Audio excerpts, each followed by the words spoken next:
Alright, I guess it's time to get things kicked off. So we have... I don't know what we have. That's actually kind of the theme for today.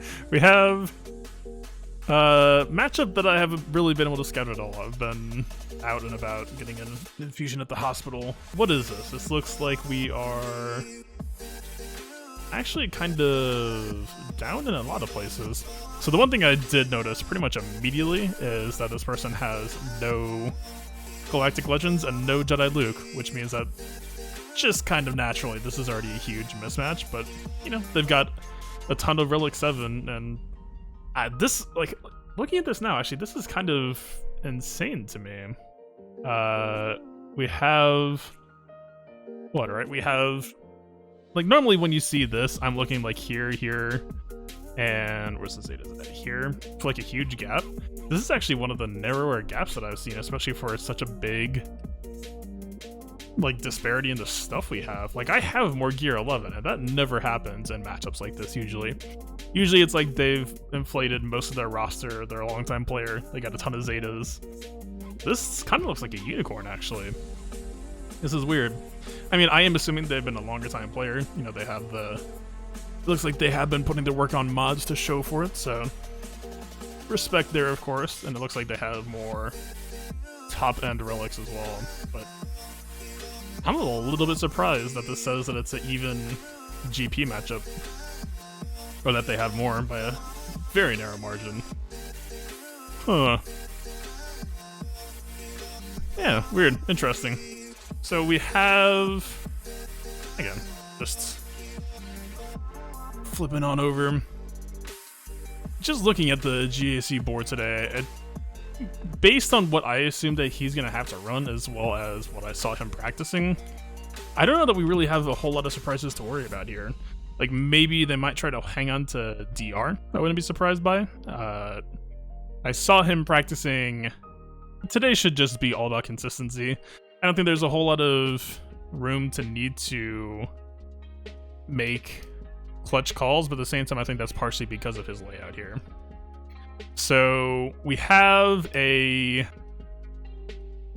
south that I think this might have just been a misclick.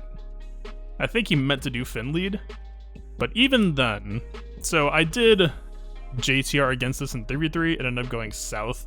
The whole judgment call for JTR on this matchup being that we have two cleanses, and JTR really doesn't want to let them pop off, get their turns, right? This Finn isn't oppressively fast. This Finn is slow enough that our JTR could go first, and I think, just based on what I'm thinking here, right? Like, worst case scenario, if we just dip on in and see what we're seeing here, right? Like, the most recent thing he's working with is going to be like gas, or I guess technically for just dating stuff, the Vader rework. The only consideration to hold here would be like if I wanted to save CLS for rear. But if he does that, I think, you know, we've got plenty of options that could take on gas instead. Even worst case, like gas mirror. So Resistance Trooper at least kind of offers some nice, consistent TM control over time.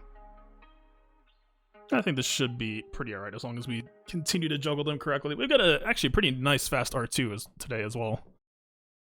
My modding in for this week actually is a lot better than last war, I would say. So all we really need to do here is disable the bros and then probably kill Vet Smuggler first, just to, or at least get the days on him at the very least.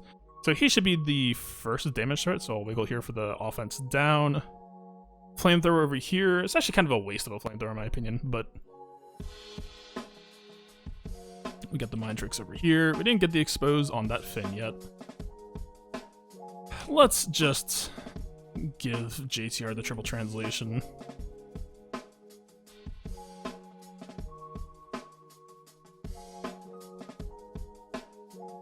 Callback on 3PO.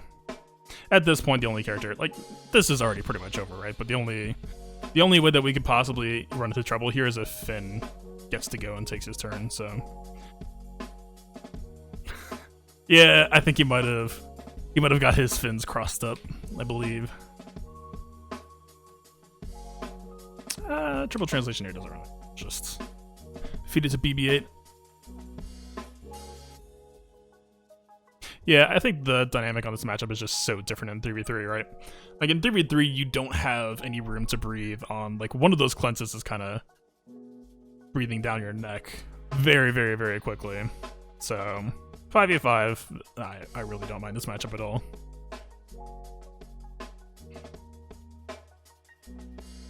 Although it actually made me really sad. I earned a spot in Skeltrix's GAC... I don't remember what it's called. Basically, it just recaps mistakes made over the course of the week from GAC streamers. I completely glazed over the fact that I didn't realize that I had Resistance Hero Finn ability blocked already when I did that, so I actually had the chance to win that matchup.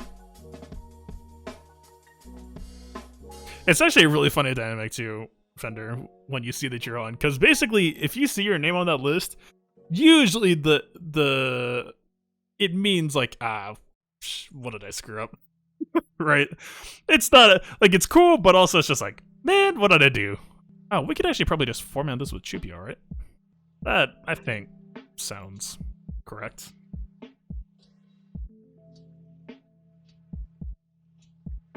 Alright, we just gotta shoot Bosk. The Bosk is 290. That's the main concern, I would say. Got that Terminator out. Got that stun. A little bit greedy, but I want to take the extension if I can get it. I actually wanted him to just die, not actually get stunned. Or, I wanted him to get stunned, not just die. Okay. We had the tendency down on Bosk, might as well just go for the speed down. Which we don't get, but...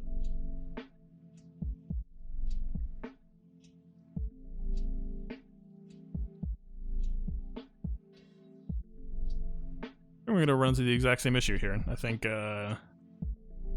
Boba's probably just gonna get got. We gotta hold the AoE for a little bit longer just to get some protection regen back.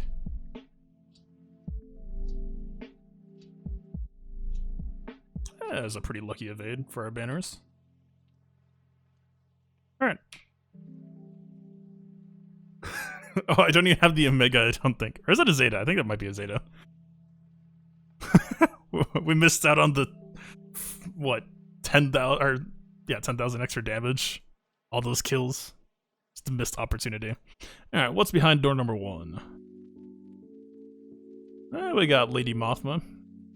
I mean, how much risk are we at here? Could we just do this for science? I kind of want to do it for science. I think we can cop one loss. I think we can write it off based on overall matchup advantage. This might just be pure hubris, but I think...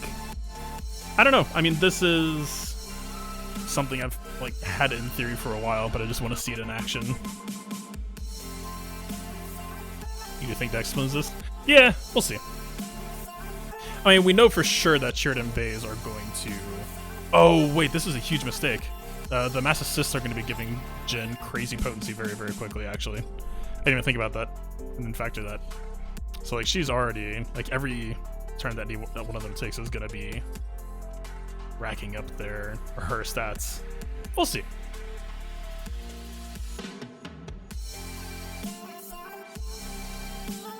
So there's the heal block.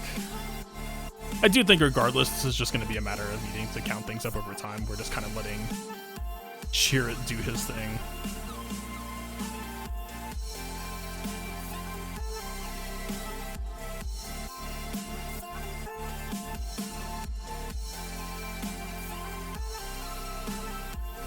They don't have that much TM looping, so I do think she should be able to unstun herself.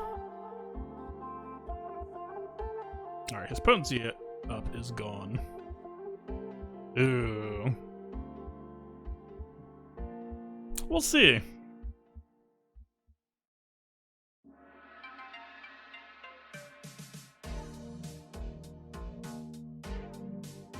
Alright. We're still not racked up enough, but I do think that the RNG is potentially just going to cost her as well. I kind of want to set up a big ol' bonk on her next turn. I mean, Mothma can still work, but...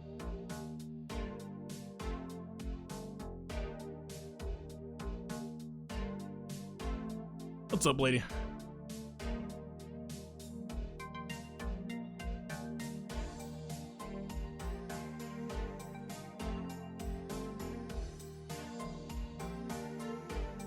God, the fact that Truncheon removes TM as well is a little bit tragic here.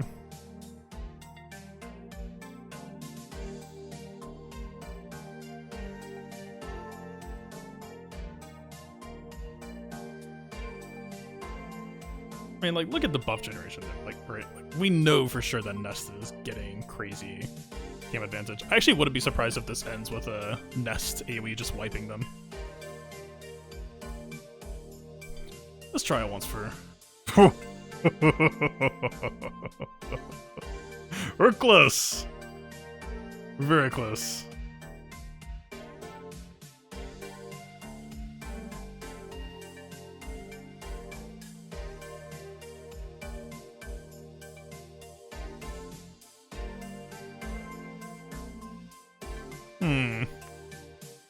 I mean, she is... I'm kind of surprised. Where is this heal block coming back in from?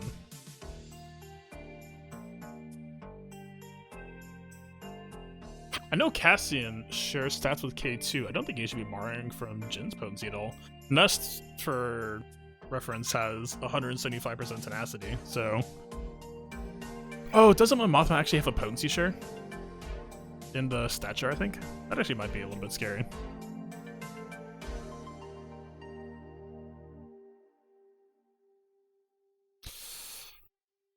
This might... That's, damn. So... I still don't think I feel good about that attack. I mean, so the fact that Jin's stun can be resisted means we do get windows. If that was like a Gear 13 team, I think that's a loss. Right? It's a Relic 6 Nest with a lot of stat gain sources, you know, cheer it. Just absolutely feeding her breakfast, lunch, and dinner. So...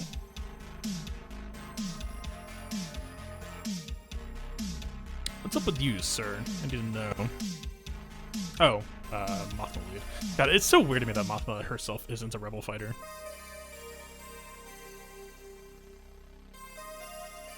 Yes. That was the thing I missed. Which, it isn't... Well, is it? Let's see. Like, let's say they're averaging 60% potency across them all.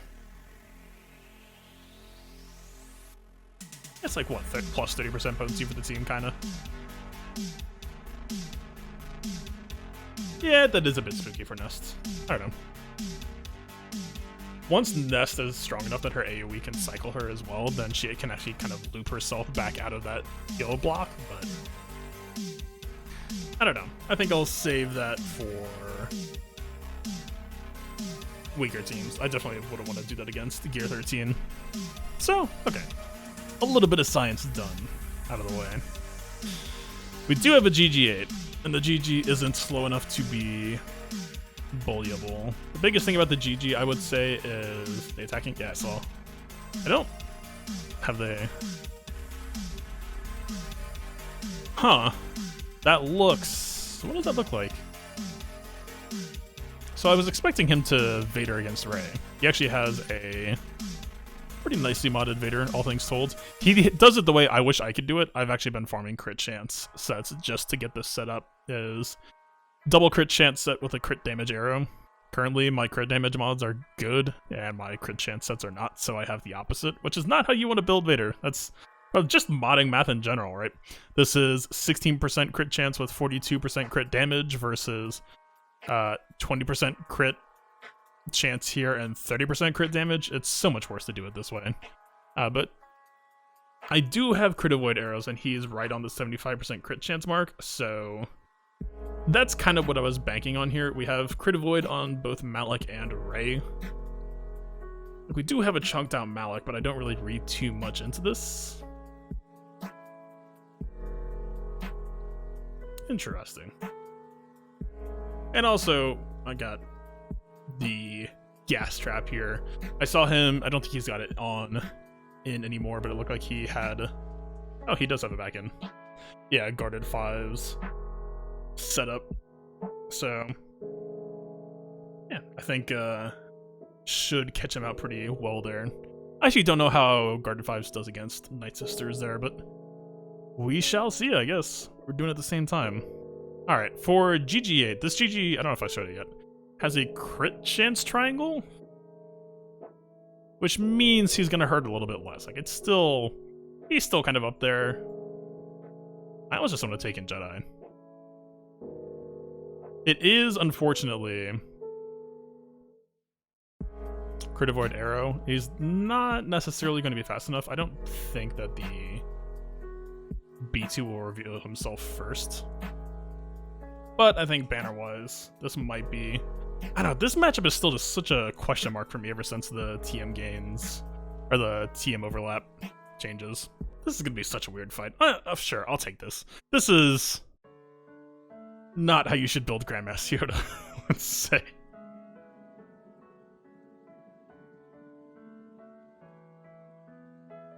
Okay. We got the Yoda going first. I should kind of fine with just popping Equalize first, I think. Unfortunately, we don't have... Or we have buff immunity on Grandmaster Yoda.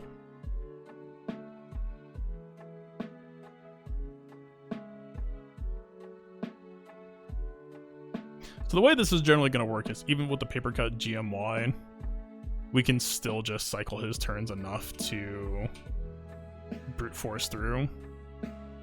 That being said, though, this is with the smarter B1 doing better heals now.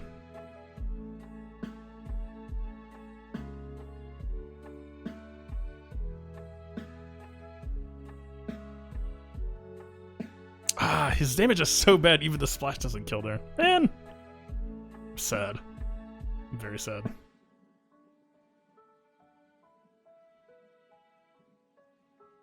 Alright, I'm kind of content to just swap to Basel and get that. We do have a bit of tenacity on this 90 guard, so...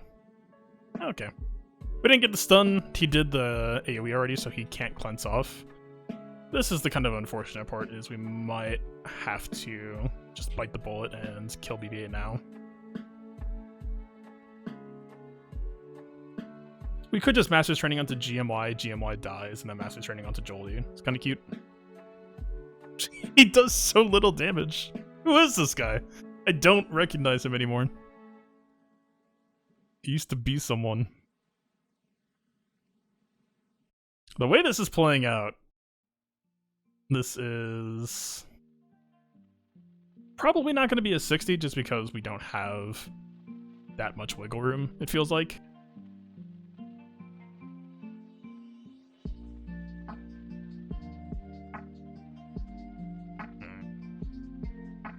Alright, even with his mods, right? He's still gonna wake up the Bean Man.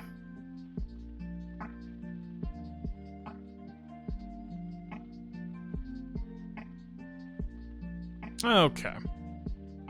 How do we get a 60 out of this?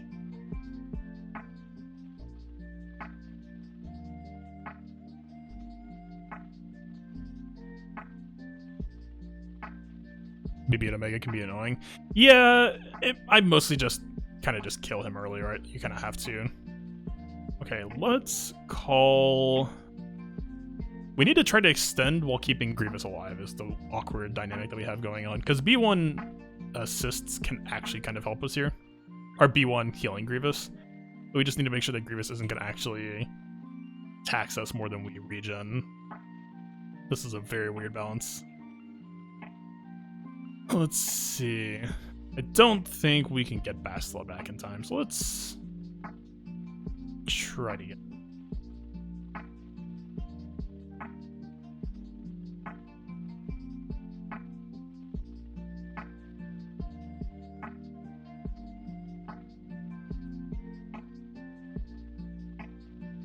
Okay. We'll set Grandmaster Yoda's turn meter to 0 and then start burning time, I think. We have Foresights, we have Protection Up. Let's give this to Bastila to hopefully eat that AoE. Ooh, that counterattack is sick. Okay, I don't think I want to mass assist yet. We'll try to set this up as a finisher when the banners are super low. Get the AoE Foresight, that'll buy us time. Just have to basic. We could have done SA to Hermit Yoda, actually. The Hermit Yoda assist call. Okay, we need to pass to Grandmaster Yoda, call Basilisk. I consider it 80%. But I think this puts us at 100%. Oh, was she not in? The purple protection covered it up, I think. Ah, that was so close. We had 40 seconds too. We actually could have just extended that out. Man, that's a bummer. All right, both of these teams I would not mind gassing. This is fine. This doesn't really need that much thought.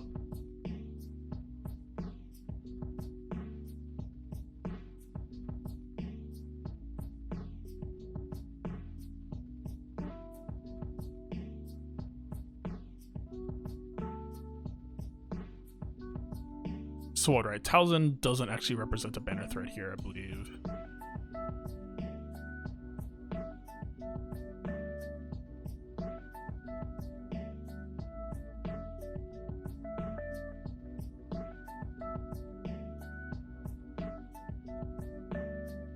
I don't know if this AoE is actually going to take out Asajj.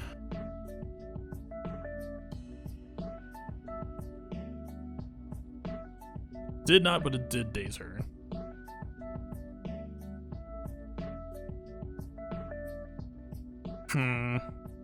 Alright, I want Talzin out of the picture if I can get it.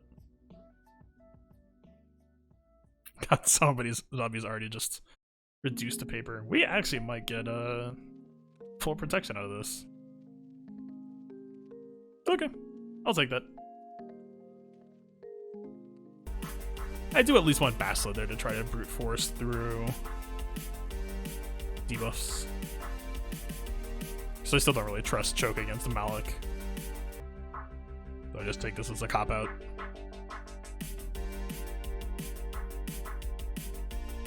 I do actually enjoy DR with Vader a lot. It just adds a lot of nice extra control into the mix. The fear just means that the MM rotation has so much more time to reach the second link. Again, not really a factor for this fight. So she's gonna regen both of them, right? So who actually does it even matter?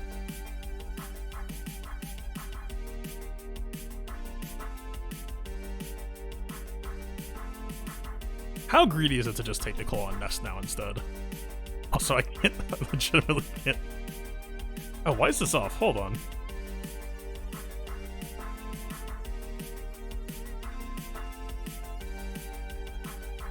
Okay. We aim choke here just because, of course. Damn, we're actually minus debuffs on that. This is why we always call first. This is why we can't have nice things here.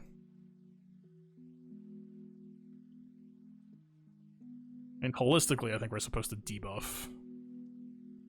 Or we're supposed to kill Malik. Stop him from draining. Just don't want Nest AoE. You're dead. You're super dead.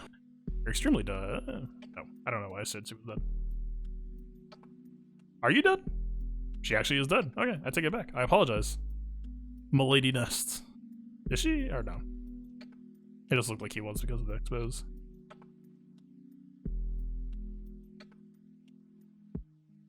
Yo, if I could just get like one of those. Okay, thank you. Is that worse? Isn't it kind of better if he just did the AoE burn? And basic my attacks DR Bastila a little bit, I guess. Huh. It's a Gear 12 Django, right? Like, what are we even talking about here? Yeah.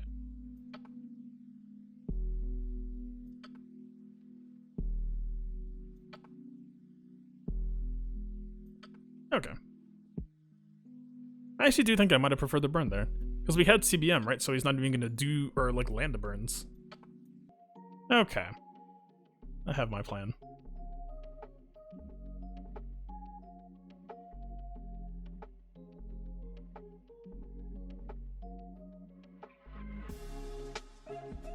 Oh wait, Thorn is slower. No, we're still faster though.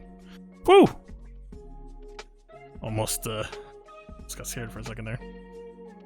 Doesn't this just give speed up to Thorn as well now? Think. I want to say. Yeah. That's kind of comfy. Enjoy that.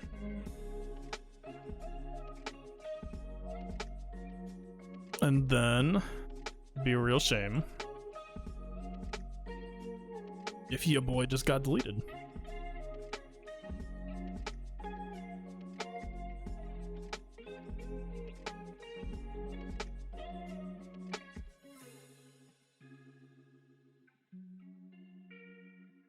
Alright. That was pretty comfy.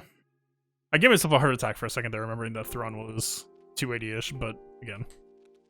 I mean, even if they had crew lead, right, 240 Hux goes up to 270 only, so we actually still get out ahead of that. I think with this trio, like, if things go south, I think most of the time you can just call Millennium Falcon. And kind of rally that way.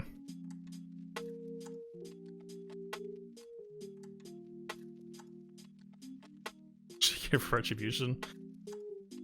Yeah, I should have been. Ahsoka's on defense if you're talking about Ahsoka's ship.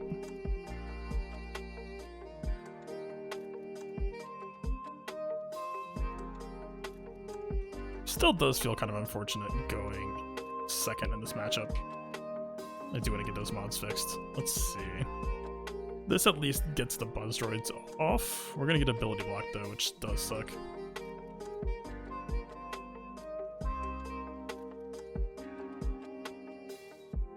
Brutal.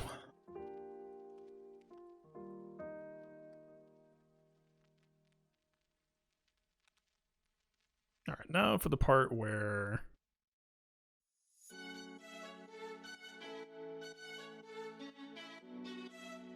I was really hoping to not see Breach over here.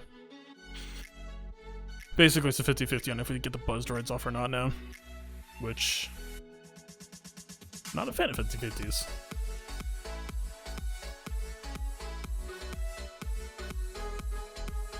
We actually lost the taunt here as well.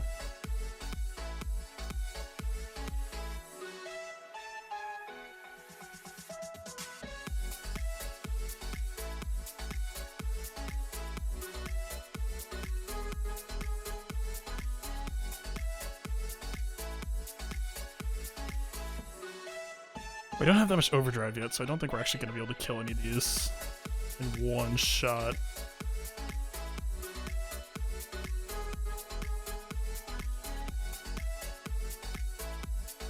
Okay, I think our Vulture Droids are going before their Malevolence, so we can kind of spread some of this damage output out.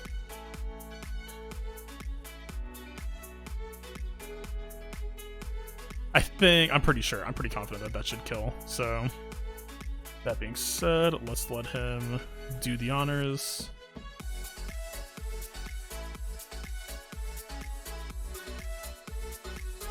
Alright, we need... Are we forced to... I think this Buzz Droid might have actually taken out Houndstooth, but we're kind of forced to get it off, I guess. No actual choice. Alright, we need to get a reinforcement out. We're actually, like, scary close to a loss right now.